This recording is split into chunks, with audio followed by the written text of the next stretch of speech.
बहुत बहुत धन्यवाद आदरणीय मंच, आदरणीय साहू जी, जिन्होंने क्षेत्रीय लोक संपर्क ब्यूरो सूचना एवं प्रसारण मंत्रालय छतरपुर के द्वारा पिछड़ा वर्ग एवं अल्पसंख्यक कल्याण विभाग द्वारा संचालित पोस्ट मैट्रिक कन्या एवं बालक छात्रावास के सामूहिक समारोह को आयोजित किया।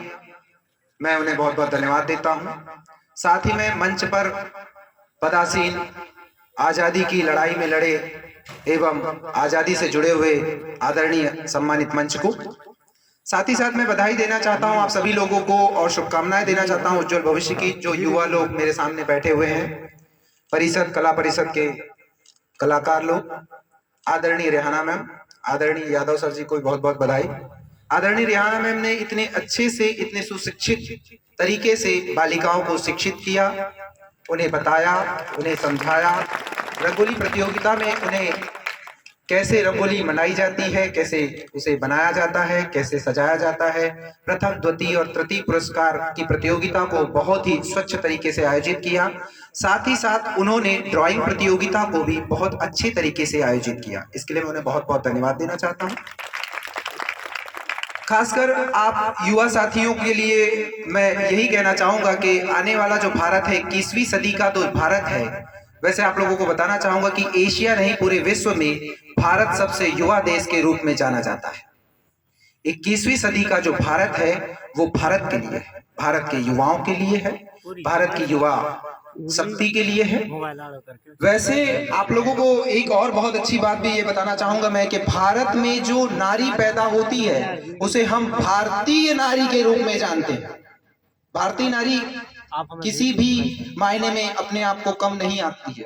हर क्षेत्र में, चाहे आज वो सेना के क्षेत्र में हो, एयरफोर्स के क्षेत्र में हो, राजनीति के क्षेत्र में हो, संसद से लेकर गांव तक, पंच से लेकर सरपंच से लेकर प्रधानमंत्री तक, भारतीय लोकतंत्र के प्रत्येक पद को सुशोभित करने वाली नारी को मेरा प्रणाम है। देश के युवा नागरिक जो राष्ट्र की सरहदों पर शहीद होते हैं, देश के युवा नागरिक जो राष्ट्र की सीमा का सम्मान करते हैं, देश के युवा नागरिक जिन्होंने राष्ट्र की सीमाओं को अक्षुण्ण रखा, ऐसे भारतीय युवकों को मेरा प्रणाम। दोस्तों, आजादी का अमृत महोत्सव 12 मार्च 2021 को प्रारंभ किया गया। 12 मार्च क्यों ये दिन रखा गया? इसलिए रखा गया क्योंकि 12 मार्च 1930 को महात्मा गांधी के द्वारा 78 यानी 78 लोगों के साथ दांडी यात्रा की गई थी और ये दांडी यात्रा साबरमती तक हुई थी। ये दांडी यात्रा नमक कर के विरोध में की गई थी, क्योंकि नमक कर जब ज्यादा लगा दिया गया तो महात्मा गांधी ने अपने 78 अनुयायियों के साथ साबरमती की यात्रा की। वहां पर जाकर एक मुट्ठी नमक बनाकर नमक कर को तोड़ा और ब्रिटिश शासन का जो अभिमान था उसे तोड़कर चूर कर दिया।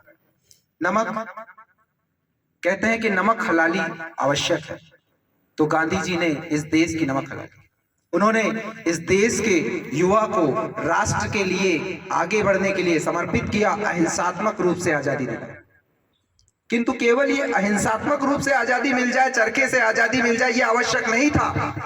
इसलिए आजाद भगत सिंह और आजाद की टोली सामने और उन्होंने कहा कि मेरा रंग दे बसंती चोला माई रंग दे।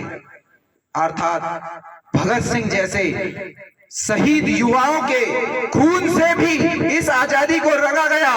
बोलिए भगत सिंह आजाद की, भगत सिंह आजाद की, भगत सिंह आजाद की, सुखदेव अमर रहे, अमर रहे।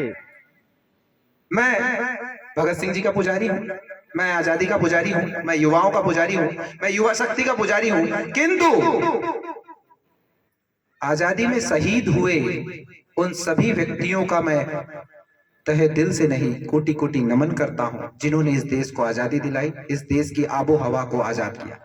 अब हम कुछ आजादी पर बात कर लें। आज आप लोग मानसिक रूप से आजाद हैं, शारीरिक रूप से आजाद हैं, किंतु भविष्य में किस प्रकार की आजादी को और आप चाहते हैं, भविष्य को उस ओर ले जाइए। आजादी का अमृत महोत्सव इसलिए भी प्रारंभ किया गया कि जो बैड प्रैक्टिसेस थी, जो गंदी आदतें थी, जैसे कि प्लास्टिक का उपयोग ना किया जाए, गंदगी ना फैलाई जाए, भारत को स्वच्छ किया जाए। गांव से लेकर शहर तक अगर भारत को गांव और शहर में विभाजित किया जा रहा है तो ये गलत है, क्योंकि गांधी जी का सपना था कि अगर भारत में गांव नहीं रहे तो भारत को भारत नहीं कहा जा सकता।